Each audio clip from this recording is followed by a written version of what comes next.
Au nom de Dieu Tout-Puissant, Leur Majesté l'Empereur des Français, la Reine du Royaume-Uni, de la Grande-Bretagne et d'Irlande, l'Empereur de toutes les Russies, le roi de Sardaigne et l'Empereur des Ottomans, animés du désir de mettre un terme aux calamités de la guerre et voulant prévenir le retour des calamités qui l'ont fait naître, ont résolu de s'entendre avec Sa Majesté l'Empereur d'Autriche sur les bases à donner au rétablissement et à la consolidation de la paix, en assumant par des garanties efficaces et réciproques l'indépendance et l'intégrité de l'Empire ottoman, considérant que, dans un intérêt européen, Sa Majesté le roi de Prusse, signataire de la Convention du 13 juillet 1841, devait être appelé à participer aux nouveaux arrangements à prendre.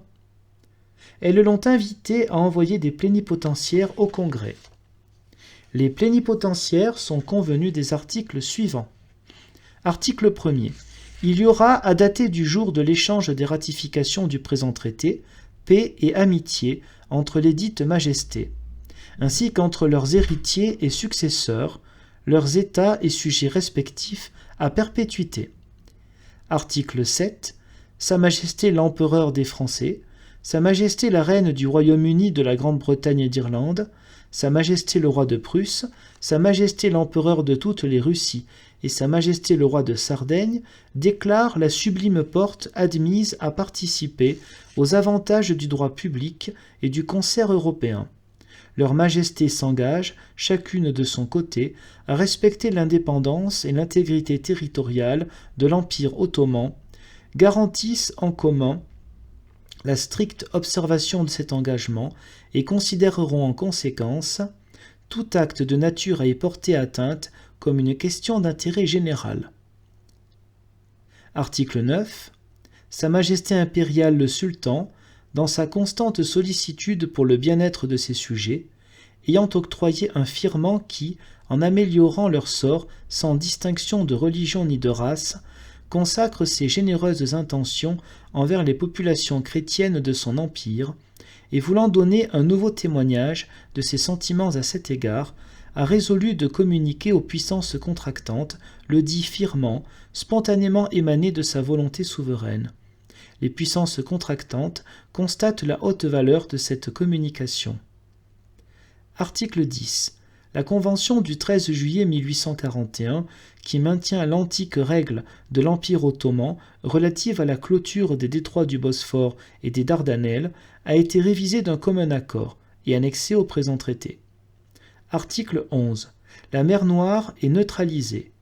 Ouverte à la marine marchande de toutes les nations, ses eaux et ses ports sont formellement et à perpétuité interdits aux pavillons de guerre, soit des puissances riveraines, soit de toute autre puissance. Article 12. Libre de toute entrave, le commerce dans les ports et dans les eaux de la mer Noire ne sera assujetti qu'à des règlements de santé, de douane, de police, conçus dans un esprit favorable au développement des transactions commerciales. Article 15. L'acte du Congrès de Vienne, ayant établi les principes destinés à régler la navigation des fleuves qui séparent ou traversent plusieurs États, les puissances contractantes stipulent entre elles qu'à l'avenir, ces principes seront également appliqués au Danube et à ses embouchures. Elles déclarent que cette disposition fait, désormais, partie du droit public de l'Europe et la prennent sous leur garantie. La navigation du Danube ne pourra être assujettie à aucune entrave ni redevance qui ne serait pas expressément prévue par les stipulations contenues dans le traité. Article 20. Pour mieux assurer la liberté de la navigation du Danube, Sa Majesté l'Empereur de toutes les Russies consent à la rectification de sa frontière en Bessarabie. Article 22. Les principautés de Valachie et de Moldavie continueront à jouir, sous la suzeraineté de la Porte et sous la garantie des puissances contractantes, des privilèges et des immunités dont elles sont en possession. Article 23. La Sublime Porte s'engage à conserver aux dites principautés une administration indépendante et nationale, ainsi que la pleine liberté de culte, de législation, de commerce et de navigation. Article 28. la principauté de Serbie continuera à relever de la sublime porte, conformément aux actes impériaux qui fixent et déterminent ses droits et immunités, placés désormais sous la garantie collective des puissances contractantes. En conséquence, la dite principauté conservera son administration, indépendante et nationale, ainsi que la pleine liberté de culte, de législation, de commerce et de navigation. Article 34. Le présent traité sera ratifié et les ratifications seront échangées à Paris dans l'espace de 4 semaines ou plus tôt si faire se peut, en foi de quoi les plénipotentiaires respectifs l'ont signé et y ont apposé le sceau de leurs armes.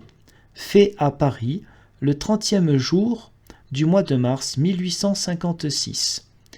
Walewski, Buol, Schauenstein, Clarendon, Manteuffel, Orloff, Cavour, Aali, Bourquenay, Hubner, Cowley, Hatzfeld, Brunauw, de Villamarina, Mehemet Cemil.